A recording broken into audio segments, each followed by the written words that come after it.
Finally, we have an action camera that doesn't try to copy the look of the GoPro, a unit that's at the premium end of the budget action camera market, yet still provides 4K recording at an affordable price point, the Liveman C1. The LeSports Liveman C1 certainly isn't at the cheaper end of the budget action camera market, so I'm expecting some good performance from this unit, especially considering it's priced at around the ye 4K territory. On paper the specs do seem pretty decent. 4K recording at 30 frames per second, a nice wide 140 degree field of view, and packing an Ambarella A12S chipset at its core. So as it stands, it's looking rather impressive.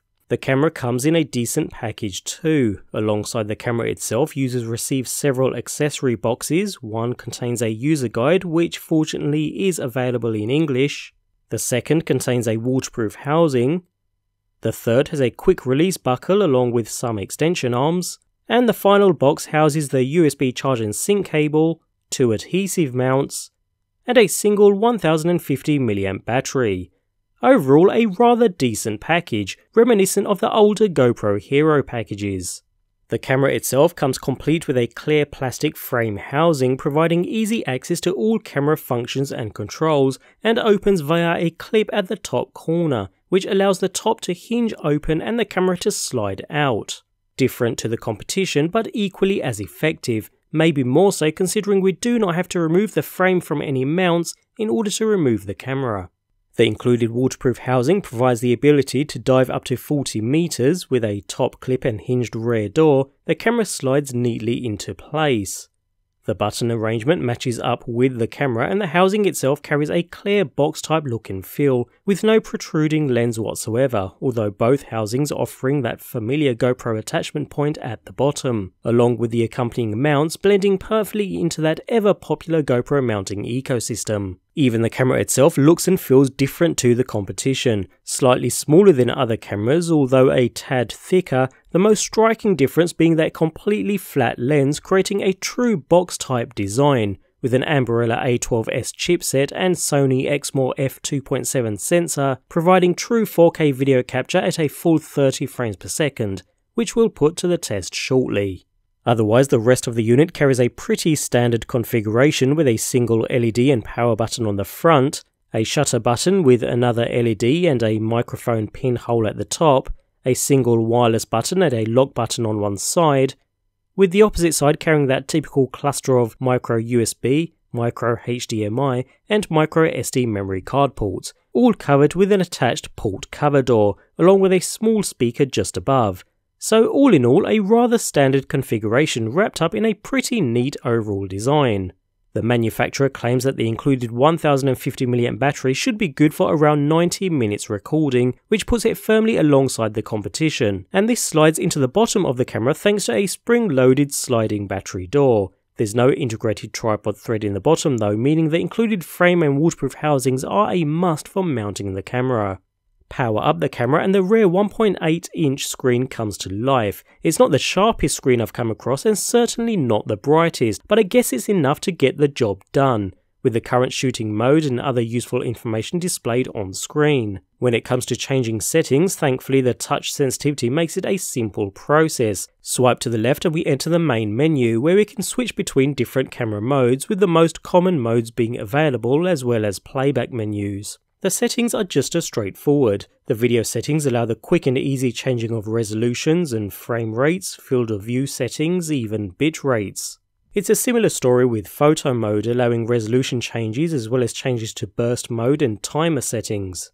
Finally, the general camera settings provide the ability to change the camera characteristics, display timers, even enable a built-in G sensor with motion detection, perfect for vehicle dashcam use.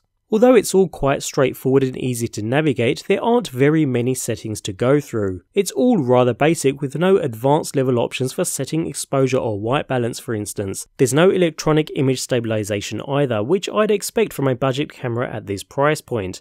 The touchscreen display is nice to use and I guess it makes a great beginner's action camera, but I did find the odd touch didn't register at times. Not a deal breaker, but a point to note. although I did like the ability to manually switch the rear screen off and on thanks to a dedicated side button, conserving precious battery power. The built-in wireless, activated with a tap of the Wi-Fi button on the side, provides the ability to connect with the Liveman mobile app. Once connected, we receive a live preview, which carries a good second or so lag, so not really usable as a live view as such, more as a means of lining up your shot. Nevertheless, just like other cameras, we can switch between modes, and by tapping just above the preview, we can change resolutions and frame rates, all simple stuff. General camera settings can be accessed just as easily from the top right corner, with all the basic settings being available. We can even set up live broadcasts, which is a nice added touch.